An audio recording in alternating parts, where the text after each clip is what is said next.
How long should the first date last, and if you always go for the first kiss?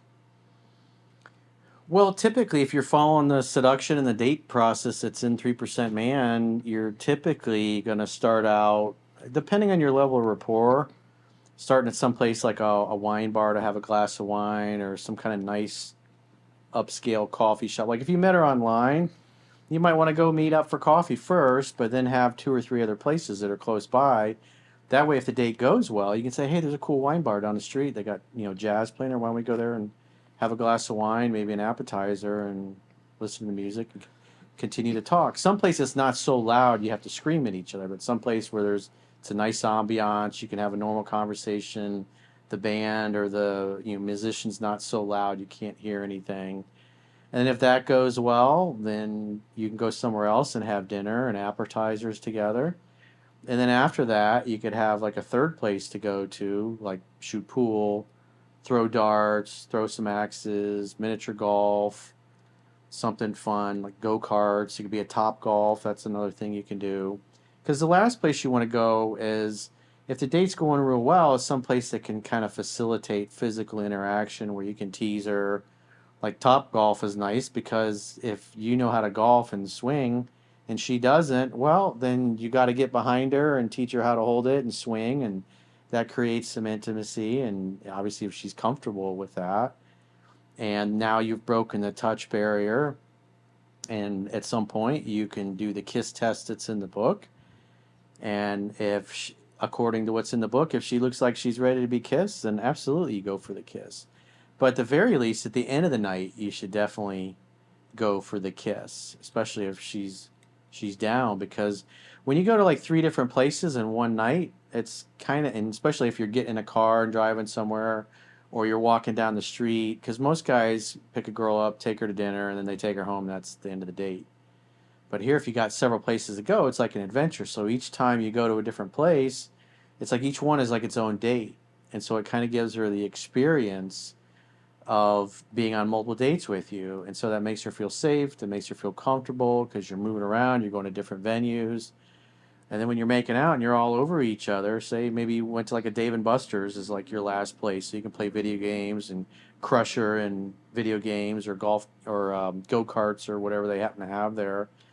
And then you start making out. Then you say, "Hey, why don't we get out of here and go back to my place and open a bottle of wine?" And if she's down, then you go back to your place, you hang out, you have fun, and you hook up. So you also can wait, like if you are absolutely sure that she is down to kiss you and wants to kiss you. If you don't kiss her and she was pretty sure that you liked her, then she's going to be wondering, does he not like me? Do they have bad breath?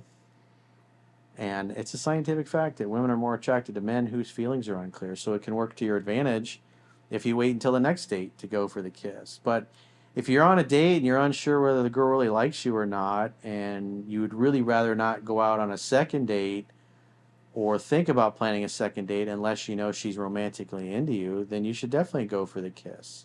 Because if she turns her head and gives you the cheek because she's not into you, then you know not to waste your time taking her out again. So it's up to your discretion how far, how fast you want to take things or how slow. But typically, when you're meeting a girl for the first date, it's going to take about 4 to 5 hours with most women doing the process in the book before they're ready to hook up on the first date. Most women are going to sleep with a guy by a second or third date. But ideally, if you're unsure whether she likes you or not, go for the kiss. Because as I talked about in the book, I was on a date with this girl, and I really wasn't getting many signs that she was interested. And so at the end of the night, I'm walking her to her door, and I'm still thinking, I don't think this girl's into me. And then so I go to kiss her, and she like sucked the tongue out of the back of my throat, and then she says, "Hey, would you like to come in for a bit?" I was like, "Sure." So it's better to do that because say you hold back and then you give her a hug, and then you walk away from that, you're going, I mean, the date was pretty fun, but I didn't see any real interest. That she didn't ever touch me. And then you're thinking, God, if I take her out again, I'm going to spend another couple $100. And then I'm going to feel like a chump if I go for a kiss in a second date and I get the cheek. Then I'm like, damn, this whole date has been a waste because she wasn't even into me. Whereas if I would have tried to kiss her on that first night, I would have known for sure whether she was or she wasn't. So, because what happens, especially if you really like the girl and you're unsure of whether she likes you, and then you leave after giving her a hug, like the whole next 4 or 5 days, the whole weekend, the rest of the week, you're going to be wondering about her and thinking about her and wondering if she's into you or not. And then when you call for a second date, you're going to be a little extra nervous because in the back of your mind, you're going to be wondering, is this girl into me or is she not into me? Am I wasting my time?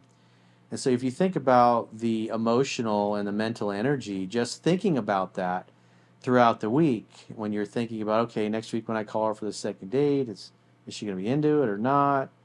Whereas if you go for the kiss and she turns her cheek and she's not really into it and you saw no signs, she wasn't playing with her hair, she didn't touch your arm, she never bumped into you, she never physically touched you other than a hug goodbye, then, like I said, it's better to know. Because if a girl really likes you and she's not structured, she'll kiss you and suck the tongue out of the back of your throat. So it's user discretion. But me, I'm always going to go for the kiss in the first date. What I've been on dates before where when you're like meeting up, let's say they didn't come pick you up or whatever, you're meeting them somewhere and they'll give you like a little hug and like, hi, how are you? And then they'll like give you a little kiss on the cheek and you kind of back away and Oh, like if you met online and you're meeting out in a public place for the first time? yeah, and you kind of talk a little bit, but not overly. And then they give you a hug or whatever and kiss you on the cheek or something like that. Yeah, in those cases, if you had a good conversation on the phone, you should definitely go up and hug her and it's great to meet you in person. You look amazing, or love that dress on you, whatever. Give her one nice compliment, and that's it. So, because that breaks the touch barrier. And then at the end of the night, if things are going well, again, when a girl likes you, she's going to be physically touching you, standing so close to where she's bumping into you. And that is the subtle way that women tend to let us guys know that physical touch is okay now. It's their invitation. Yeah, or have their, like, let's say you're sitting at like a bar or something, their legs are like turned towards you, engaging in your Yeah, her knees conversation. pointed towards you instead of crossed the other way, and she's looking around like she wants to escape. Yeah, where are the exits? Where's one of my girlfriends when I need her to save me? And just runs away.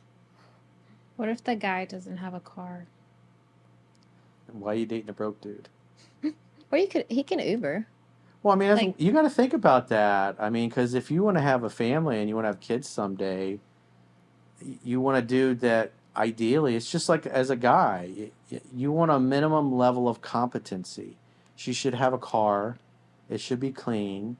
She should have her own apartment. She should be able to pay her bills on time. She should have good credit. Her apartment, doesn't have to be super nice, but it should be clean and nicely decorated. Because I've had experiences when I go to pick a woman up and, go in her house and open the door and it's a fucking disaster. Her car's got shit everywhere, wrappers and empty cans. And it's like, typically like we've talked about in the past, if the car's dirty, usually the box is going to stink just because she's lazy and she doesn't take care of herself.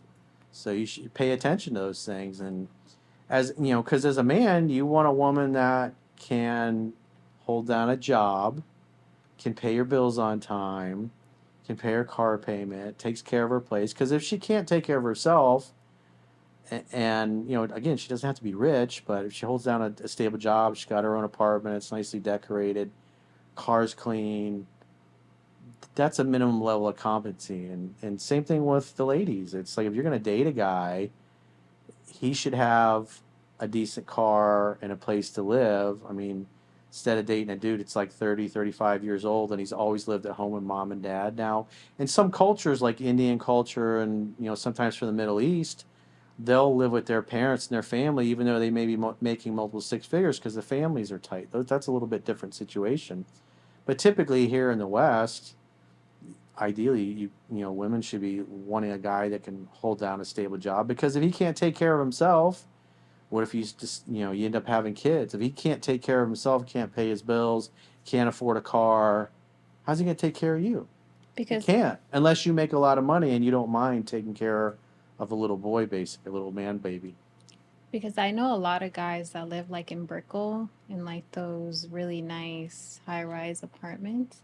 But since they live in Miami, everything's like They take an Uber everywhere? Yeah, Uber. Like they have like I think one was a lawyer or something. Like Or they walk. he makes a lot of money, but he Ubers everywhere. But he didn't have a car. So what about in like that situation where like the guy doesn't have a car, not because he can't afford it, he just doesn't want Yeah, like if one. it's New York City or Washington, D.C., where everything is a subway or you're going to walk, that's kind of different. But, Brickell, I mean, you could have everything there, but if he ever wants to go anywhere, Yeah, like he's always, multiple dates, I feel like that'll be expensive. Ubering to each yeah. location. He'll probably ask the girl to drive, but like I that's think that would be weird. Yeah, so if you show up for a dude that lives in a nice place in Brickell and he doesn't have a car and then he expects you to drive, I mean, that should tell you right away he's not really competent. yeah. He's like a little child. But if you're a girl that likes the fixer-upper type dudes, you're like, oh, he'd be the perfect boyfriend if I could just fix this about him. Because there are women out there, they're the fixers. They want to come and they want to rescue those guys and step in and be their mommy the rest of the way. But eventually that gets tiring. I don't think there's anything wrong. Let's say she drives and then maybe he's like, oh, you can park at my apartment building or whatever, and then we can go to the restaurant. Say he picks somewhere close to his house, and then it's like if it goes well, they can Uber somewhere else like that's kind of nearby, because everything is probably is pretty much in Miami as a sector. They have multiple things you can do in the area, so you can either walk or take an Uber depending on what shoes she has, the weather, or how far it is. But it's also what Corey said too. What if they decide to leave the area of Brickell? Well, then he would just take an Uber. I don't think the woman should drive. That just offer like, hey, I can drive your car and I'll pay for the gas. I don't know. No, That's if it's weird. on a first date and I wouldn't want somebody else driving my car if I don't know them. Yeah, it's a little much. You got to have a minimum level of competency. Yeah. And, Brickell's not New York. It's not like Washington, D.C. Yeah, it's not like you can. I mean, there are subways, but it's just like it's not the same. The people mover? Yeah. The Because people like what if you're living here? Let's say where I live, like next to Sawgrass area. you can walk to Sawgrass. And That's it. and he lives in like Brickell. Like, how's that gonna work if you don't have a car? Well, that's what I'm saying. You could just drive your car to his Like, I don't want place. to drive all the way to Brickell. That's far. Well, and then he can traffic. take the Bright Line. Well, you tend to like those younger guys that live at home with their moms. No, he's older. He can take the Bright Line here and then go take an Uber to wherever you guys want to go. Oh, the Bright There are Line's ways. Was this the dude from the club? No, Is that this the is one you're another person. But I wasn't talking to him. My There are friend ways. was. You just have to make the effort. My friend was, and she had a You got to car. think about those things. I mean, because especially you're what, 20, about to be 26? 27. About to be 27 years old. And so your window to be a mom is closing. And, typically you're going to spend a couple of years dating, and then maybe you get married at some point, or you cohabitate, and then you have a child that's, if he can't take care of himself, can't afford to, he doesn't even have the money to pay his own bills, and then you move in together at some point, how's that going to work financially? Unless you make a significant amount more money, then you're going to basically be taking care of him. You're going to have another child. And it's cute at first, but after a couple of years together, and if the guy doesn't have any ambition and he doesn't have any drive and he's not constantly trying to improve himself and grow his income earning potential, then your choice is that, you're not really dating a teammate. You're basically dating a man baby, a child that you got to take care of. Then I'll become masculine. Yep. And then you won't want to sleep with them anymore, and then you become roommates. Loveless, sexless marriages. There's lots of them. Caroline becomes a construction worker and he stays at home. She shaves her head, works Oh my construction. gosh. Where it She starts gets a little butch, stops wearing makeup, gets Dyes my boots, wears hair. baggy clothes. flannel shirts, and Timberlands. Maybe she gets her head shaved like mine. Wow. That's a Starts good calling one. herself Bob. Says, yeah, Carl. man. Carl. Carl. Hi, I'm Carl. I used to Hi. be Caroline, but I'm Carl now. Lenny. Takes some male testosterone, starts getting a little goatee, voice gets a little deeper. Wears a backwards hat. You guys have it all figured out, I guess.